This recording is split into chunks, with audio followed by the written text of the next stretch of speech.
¿Cómo están?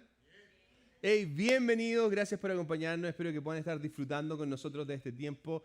Si esta es tu primera vez, mi nombre es Marco, soy el pastor de Somos Vida y en verdad es un placer poder tenerte con nosotros y espero que puedas estar teniendo una experiencia increíble.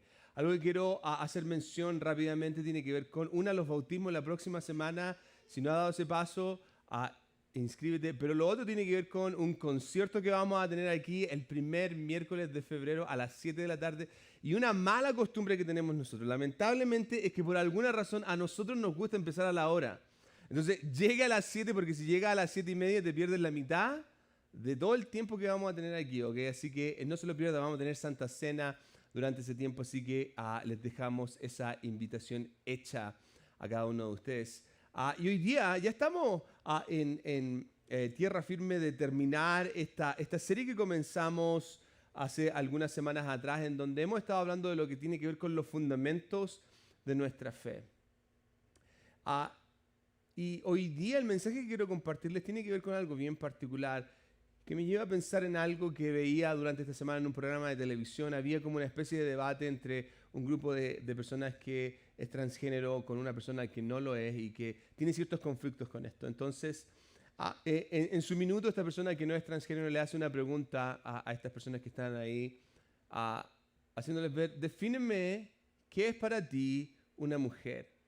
Entonces, el grupo de personas de transgénero le decían, la verdad es que nosotros no podemos definir a la mujer, y se formó una especie de discusión hasta que en un minuto una de las personas transgénero le hace la pregunta a él, a ver, tú defíneme lo que es una mujer. Y en términos generales lo que él explica tiene que ver con la esencia del individuo, la esencia biológica del individuo, que está definida por la parte biológica. Eso es una mujer. De hecho, él le dice, y esta fue la parte que más me llamó la atención, él le dice, mira, después de 100 años que una persona muere, tú puedes ir a sus huesos y cuando analizas los huesos, el resultado no va a demostrar lo que la persona pensaba, lo que la persona sentía o lo que la persona podía creer, sino que el único resultado que tú vas a encontrar va a ser la esencia de la persona. Es una mujer.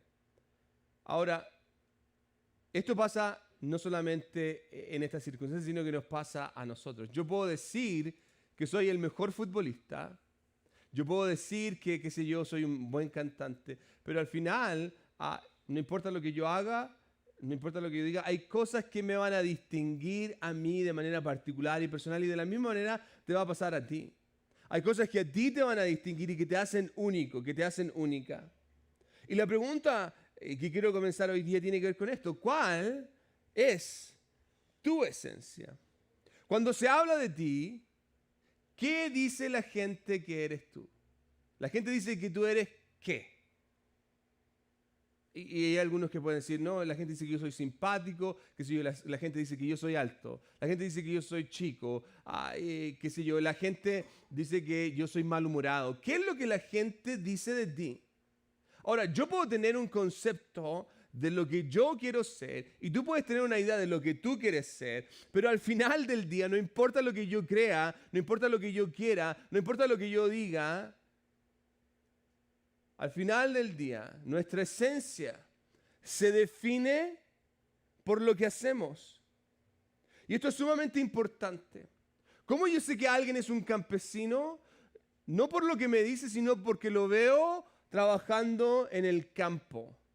¿Cómo dice que una persona es un músico?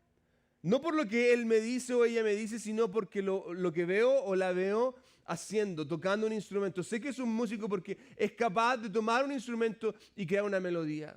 ¿Cómo yo sé que, qué sé yo, una persona es una artista? Por las cosas que pueda hacer. ¿Cómo yo sé que soy un buen futbolista? No por lo que digo. Yo puedo decir que yo juego igualito a Ronaldinho, ¿cierto? Pero al final del día, a la hora que tengo una pelota en mis pies, va a demostrar cuán bueno soy en el fútbol. Ahora, todas esas cosas pueden ser pasajeras, pero estamos en un lugar donde tenemos que hacernos la pregunta del millón, que tiene que ver algo que se aplica para la mayoría de los que estamos aquí. Y esa pregunta es esta: ¿cómo sé que alguien es un cristiano?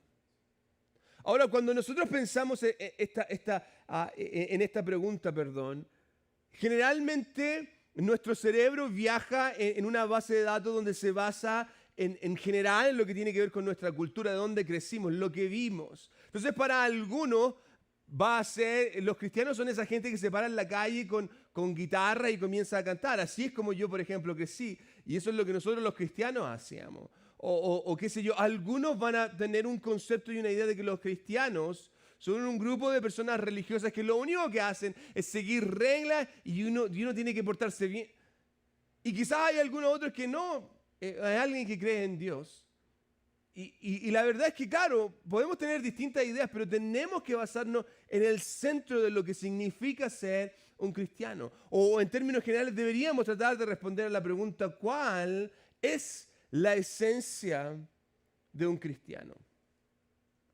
Y esta pregunta es tan importante que en el fondo nos va a llevar a entender cómo debería ser yo. Esta pregunta que está aquí debería levantar un espejo frente a nosotros para que tú y yo nos podamos observar y ver dónde estamos. Porque si no tengo un espejo para mirarme, al final del día no voy a poder hacer los cambios necesarios. Como yo sé que hoy día me puse el cuello de una manera incorrecta en el primer servicio, mirándome al espejo, o a menos que alguien me lo diga. Ahora, ya vimos en la primera semana que no es seguir una serie de reglas. Ser cristiano, quiero que entienda esto, no es seguir una serie de reglas. No es ser el más destacado, no es ser el que llega a la hora, no es el que tiene más dinero, el que tiene menos dinero, el más pobre, el más rico. No tiene que ver con cosas que me puedan destacar. De hecho, veíamos durante la primera semana que en el fondo una de las cosas que Pablo nos presentaba es que todos, absolutamente todos somos malos. Todos, él lo define de una manera un poco más teológica, todos somos pecadores. No importa si yo soy cristiano, no importa si yo soy, qué sé yo, una persona que me defino como... Todos estamos en la misma categoría.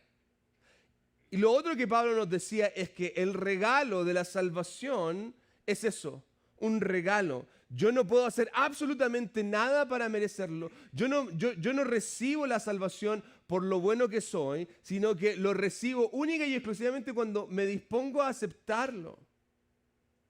Entonces, en medio de todo esto, algo que tenemos que entender es aquí un concepto que Pablo tiene en todas sus cartas. Es una manera, un estilo que él tiene para escribir sus cartas.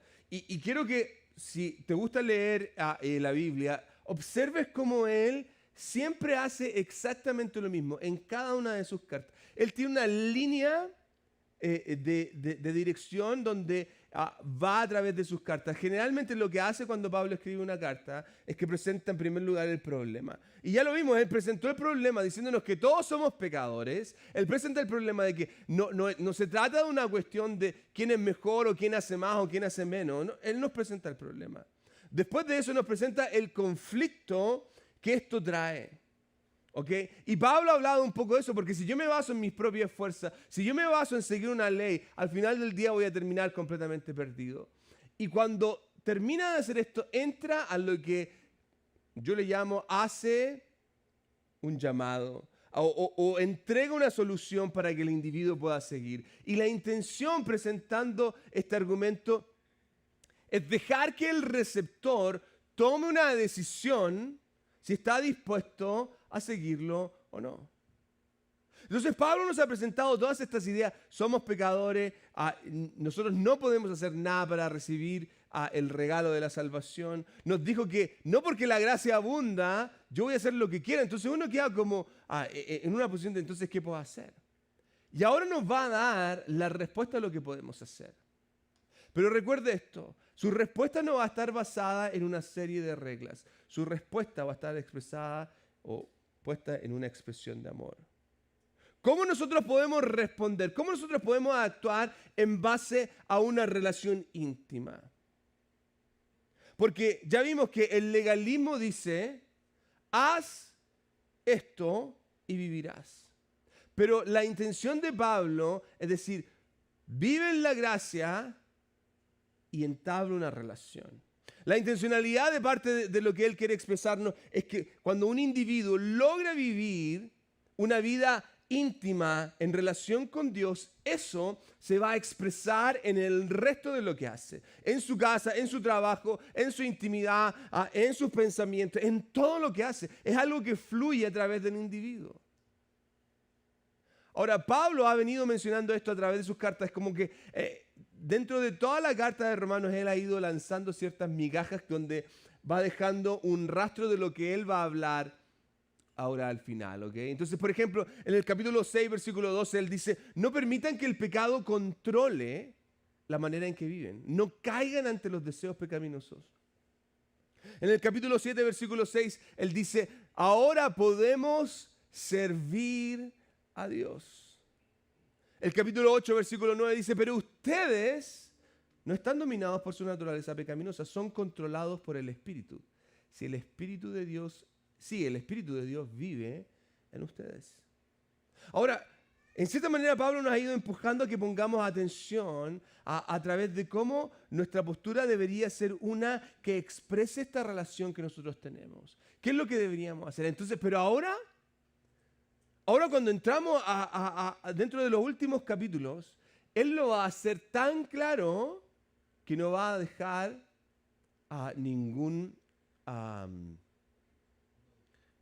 nada al oscuro. Vamos a poder tener una claridad completa de lo que él quiere que nosotros hagamos. Entonces, capítulo 12, versículo 1 comienza diciendo, por lo tanto. Y por lo tanto tiene que ver un poco con esta idea de que ahora que yo ya les he explicado todo esto, les he explicado el problema que hay, en las consecuencias que esto trae, ahora quiero que entiendan qué es lo que ustedes pueden hacer.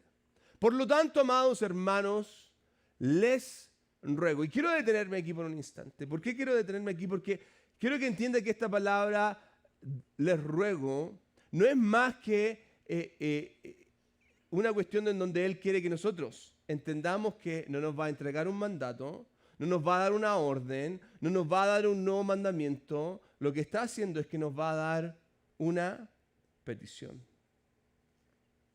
Él nos va a hacer una petición. Y una petición desde el término lógico o qué sé yo, en sus definiciones, es un acto lingüístico de comunicación, ya sea escrito, verbal, en donde alguien pide o intenta obtener una promesa de parte de quien escucha o quien recibe esta petición. Entonces, yo si hago una petición, voy a esperar una respuesta de ti en base a que tú te hagas cargo de una promesa. Yo te pido, ¿me puedes traer agua? Tú me puedes decir, no, yo no quiero tomar esa promesa. O tú me puedes decir, sí, yo voy a ir a buscarte agua. Entonces yo voy a esperar que tú me traigas un vaso de agua. Entonces, cuando Pablo está diciendo, le ruego, su intención es que nosotros podamos entender que él va a requerir o esta petición requiere una respuesta. Y esa respuesta va a ser sí o va a ser no. Entonces hasta aquí estamos claros, ¿cierto? Pablo nos va a hacer una petición a nosotros, se la hizo a la gente en Roma y ahora esta petición después de 2000 años viene a nosotros. Él dice en el versículo 1, les ruego que entreguen su cuerpo a Dios por todo lo que Él ha hecho a favor de ustedes.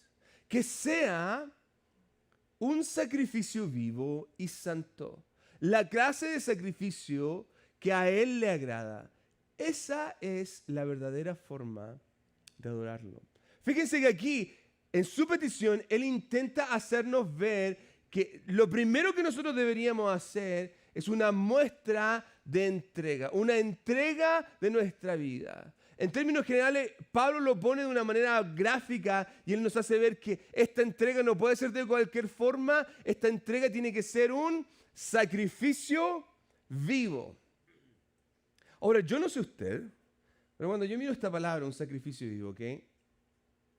¿Qué se te viene a la cabeza?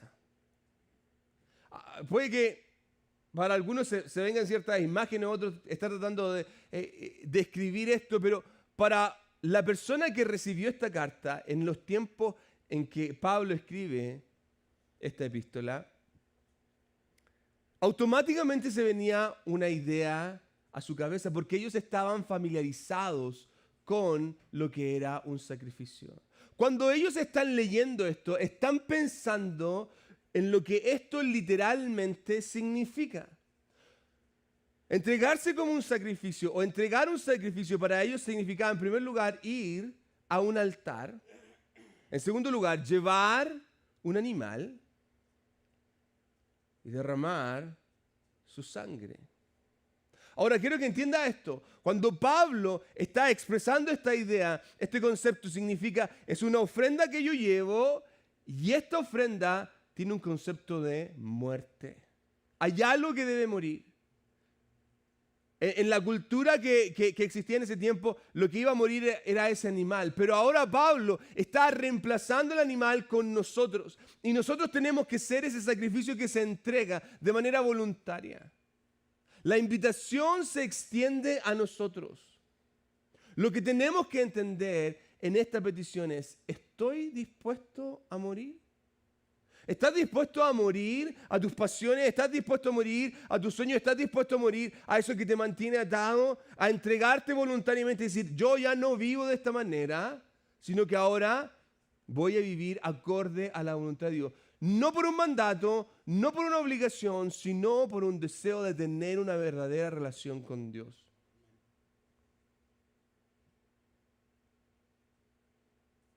Estoy dispuesto a morir.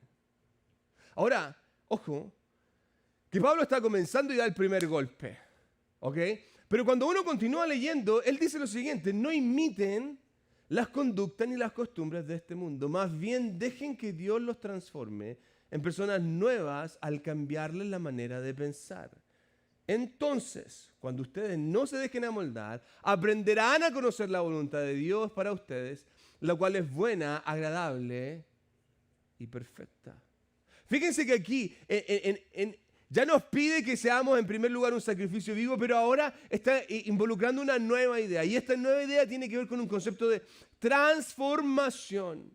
Yo he estado amoldado a cierta manera, pero ahora Él nos dice, hey, no te dejes amoldar por el mundo, o en este caso, no amoldarse al mundo. No permitan que el mundo les dé la forma correspondiente, sino que al contrario, ustedes puedan transformar su manera de pensar. Y esto no es dejar que el mundo defina o dictamine quiénes somos nosotros. Si soy cristiano, el estándar no es el mundo, el estándar no es lo que este grupo, este otro grupo dice, el estándar siempre es Cristo.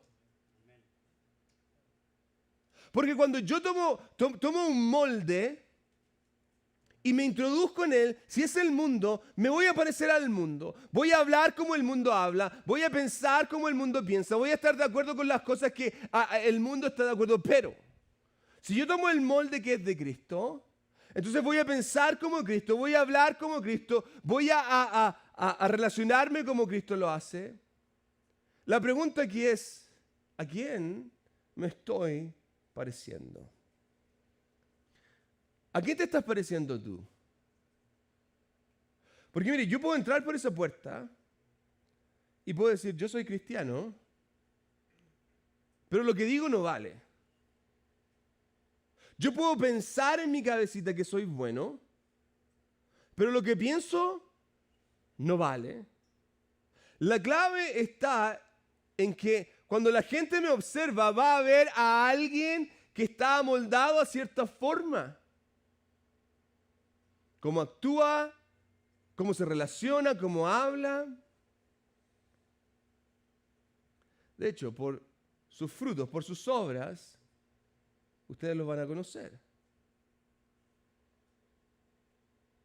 Entonces, se fija que cuando ponemos este espejo, lo primero que se nos pide y que tenemos que arreglar al mirarnos en este espejo es ver, ok, me estoy entregando, estoy dando esta ofrenda personal, no estoy hablando de dinero, esto no tiene que ver nada con dinero, yo me estoy entregando como un sacrificio vivo. Y la segunda parte que me tengo que arreglar cuando me estoy observando es decir, ok, ¿a quién me estoy pareciendo? Pero Pablo no ha terminado ahí, porque hay algo más que él quiere hacernos ver. Versículo 3. Basado en el privilegio y la autoridad que Dios me ha dado, le advierto a cada uno de ustedes lo siguiente: ninguno se crea mejor de lo que realmente es. Y mire, yo miro este versículo, este punto que está ahí, y aquí deberíamos terminar, ¿cierto? Es como, ya, se acabó el servicio, vamos a la casa. Si usted aplica esto, le va a ir bien en el trabajo, le va a ir bien en su matrimonio, en cualquier... Si yo no me creo mejor que el otro, me va a ir bien. Pero Pablo insiste en esta idea, dice, sean realistas al evaluarse a ustedes mismos. Háganlo según la medida de fe que Dios le haya dado. Había un documental que vi hace años atrás donde una persona estaba teniendo un montón de problemas de salud, pero él decía que cada vez que él se miraba al espejo se veía bien. Y la imagen que veía en el espejo era una imagen de un hombre saludable, de un hombre, que estaba bien. Pero la realidad era completamente distinta. Y eso es lo que muchas veces nosotros hacemos. Es que no nos abrimos a un concepto que tiene que ver con la vulnerabilidad. Y la vulnerabilidad es la capacidad de reconocer que yo no puedo, que yo no soy mejor y que necesito más ayuda. La vulnerabilidad es esa venda que podemos quitar de nuestros ojos y decir, hey, no estoy bien. Necesito ayuda. Yo no soy mejor que el otro. Yo no soy mejor que esta persona. Más aún, la vulnerabilidad me quita la venda para que yo pueda responder a esta idea de cuáles son las áreas que debo trabajar, que necesito mejorar. Nuestra tendencia en general se basa en mirar las faltas de los otros. Y piense en un minuto en esto. ¿Por qué yo miro las faltas del otro? Porque no quiero ver las mías. Y una persona que ha sido transformada por la sangre de Cristo, escúcheme bien, no mira al lado, mira hacia adentro. Se lo voy a repetir. Una persona que ha sido transformada por la sangre de Cristo no va a andar mirando si es mejor que este o que esta otra persona, porque entiende que todos somos ¿qué? Pecadores. Yo no soy mejor que usted y usted no es mejor que yo, porque al final del día todos cuando nacimos llegamos sin ropa, ¿cierto? Todos somos pecadores. Y lo que yo tengo que entender es que en vez de andarme preocupando de lo que la otra persona hace, yo debería preocuparme de lo que está pasando en mi corazón. Yo debería preocuparme de entregarme como un sacrificio vivo. Yo me debería preocupar de no dejar que el mundo ponga su molde en mí, en mi mente. Yo debería preocuparme de lo que Cristo quiere hacer en mí. Y en el fondo, si usted lee este capítulo 12, hay un montón de peticiones que Pablo nos va a hacer. ¿Okay? Pero yo me estoy enfocando en estas tres porque al final del día estas tres lo que hacen es lidiar con el yo. Con el yo. Cada una de estas invitaciones nos confronta a una disponibilidad de renuncia al yo. Nos invita a que desde nuestro interior hay un deseo de renunciar al yo. Que haya una motivación en nosotros a renunciar al yo. Ahora, no por un mandato, por amor. Y esto marca la diferencia. ¿Y por qué marca la diferencia? Porque cuando yo lo hago por amor, se basa todo en una relación. Y ¿sabe qué? Yo sé que muchas veces nosotros tenemos la tendencia a que si es una orden, si es un mandato, entonces tengo que seguir el mandato. Pero no, quiero que nos quitemos esos paradigmas de nuestra cabeza y entendamos que esta es una invitación. Y en esta invitación tenemos la garantía. Cuando Cristo nos invita a transformar nuestra vida, a quitar aquellas cosas que nos mantienen atados al mundo, cuando Cristo nos invita a tener una relación personal con Él, tenemos el poder transformador del Espíritu Santo, una persona real que es capaz de hacer cosas que ni tú y yo podemos imaginar en nuestra vida. Y lo único que nosotros tenemos que hacer en este caso es tener la capacidad de disponernos. Lo puse así: yo me dispongo, Él obra. Ahora, esto es importante, ¿sabe por qué? Porque a veces nosotros queremos resultados inmediatos. Queremos erradicar todo de una vez. Y déjeme decirle esto: ¿puede el Espíritu Santo hacer cambios radicales? Oh, claro que sí. Por más de 10 años o casi 10 años yo fui un fumador terrible. Fumaba todos los días, a escondidas, iba a la iglesia, me iba de la iglesia y me fumaba un cigarro. Y el día en que yo en verdad entregué mi vida a Cristo, ese día fue el último cigarrillo. Si es que me fumé un cigarro ese día, que me fumé, nunca más volví a fumar. De hecho, algo que me pasó fue que en mi país, yo creo que les pregunté al primer servicio, a ver, ¿cuántos en sus países vendían cigarrillos sueltos? Levanten la mano si en su país vendían cigarrillos. Ok. ¿Se acuerda que uno iba a comprar un cigarro suelto? Y la señora estaba ahí, sacaba la cajetilla y te vendía un cigarro. Estados Unidos debería aprender de nosotros, ¿no? Entonces, ¿y por qué les digo esto? Porque después de que dejé de fumar, algo que me pasaba es que cada vez que pasaba por gente que fumaba me daban ganas de fumar. Entonces decía, Señor, esto no puede ser.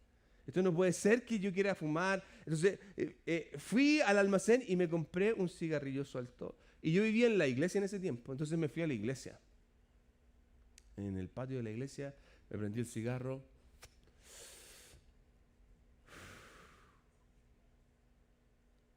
Y de repente me empecé a marear. Y quería vomitar. Y miré el cigarrillo y dije, ¿qué estoy haciendo con esta tontera? Lo lancé, se quemó una casa. No, mentira. De ahí nunca más volví a tocar un cigarrillo. Ahora, ojo, Dios puede hacer algo radical totalmente.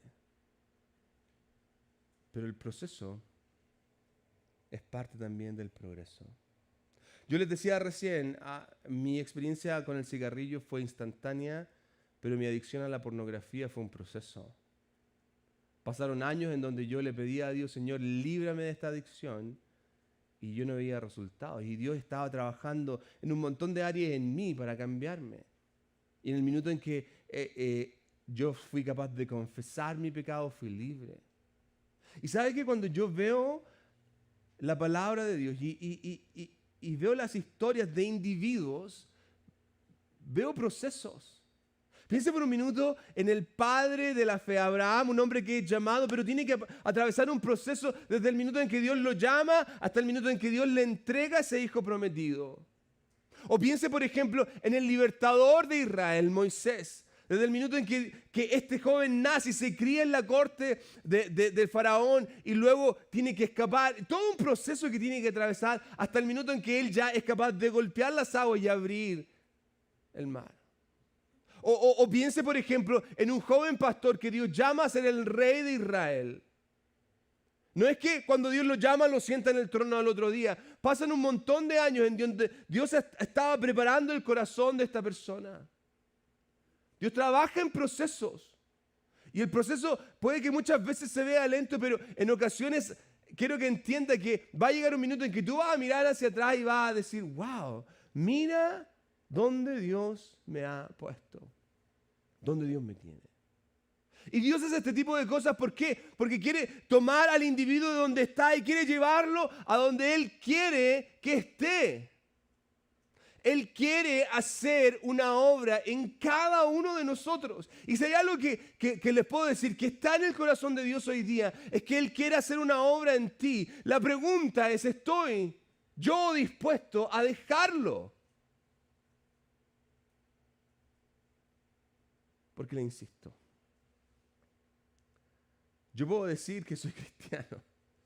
De hecho, puedo ir a la Amazon, comprarme una camiseta que diga soy cristiano y atrás dice Cristo vive. Pero eso no me hace absolutamente nada más que una persona con una camiseta. La verdadera pregunta es esta: ¿cuál es mi esencia? ¿Cuál es tu esencia? No lo que tus padres creen, no, olvídate de eso. No del compromiso, no, olvídate del compromiso. Tu esencia. ¿Qué está viendo la gente en ti? ¿Qué es lo que la gente está viendo en mí? Si digo que soy cristiano, ¿qué significa eso? ¿Qué significa eso? ¿Es un simple nombre? ¿Es un título? ¿Es un club? ¿Qué significa ser cristiano? ¿Estoy viviendo como un seguidor de Cristo o estoy viviendo como un idiota con una camiseta que dice soy cristiano pero hago lo que el mundo hace? ¿Qué reflejan mis acciones? Ahora que tengo el espejo enfrente, ¿qué reflejan mis acciones? Quizás es tiempo de comenzar a morir para poder realmente empezar a vivir. Y la decisión no es mía, es tuya. Cierra tus ojos. Jesús, en esta hora, yo ruego que tu Espíritu Santo pueda hacer una obra que solamente tú puedes hacer, Señor. Hay algo que tú puedes hacer que yo no puedo hacer. Tú puedes tocar corazones donde yo no puedo, Señor, alcanzar. Tú ves, Señor, una realidad que yo no logro ver. Tú conoces, Señor, cuáles son las áreas que las personas que están aquí hoy día están lidiando. Por lo mismo, Señor, en medio de las distintas circunstancias, Espíritu Santo, yo te ruego que golpees la puerta de cada uno de nuestros corazones y que se haga un eco en nuestro interior para que de una vez por todas te dejemos entrar y tomar el control completamente de nuestra vida. Que podamos vivir, Señor, no con un título de ser cristianos, que podamos vivir como verdaderos discípulos tuyos, Señor. En el nombre de Jesús, yo ruego que tú hagas transformaciones radicales en nuestra vida y que en medio de los procesos que cada uno de nosotros pueda estar experimentando, tu obra se haga real en nosotros, en el nombre de Jesús. Eres tú, Señor, quien puede hacer la obra en nosotros cuando nosotros nos disponemos y te dejamos actuar. Para terminar, Señor, mi petición en esta hora es que tu bendición nos acompañe. Al que está en necesidad, al que está enfermo, al que está con un corazón, Señor, hoy día triste, decaído, cansado, en el nombre de Jesús, sea haciendo una obra, Señor, en su vida, sea tocando su corazón. Muévete, Señor, en la vida de ese individuo. Despedimos este servicio y este tiempo con la bendición que viene de lo alto, la del Padre, del Hijo y del Espíritu Santo, en el nombre de Jesús. Amén. Y amén. Demos un aplauso a nuestro Señor por su gran amor. Gloria a Dios.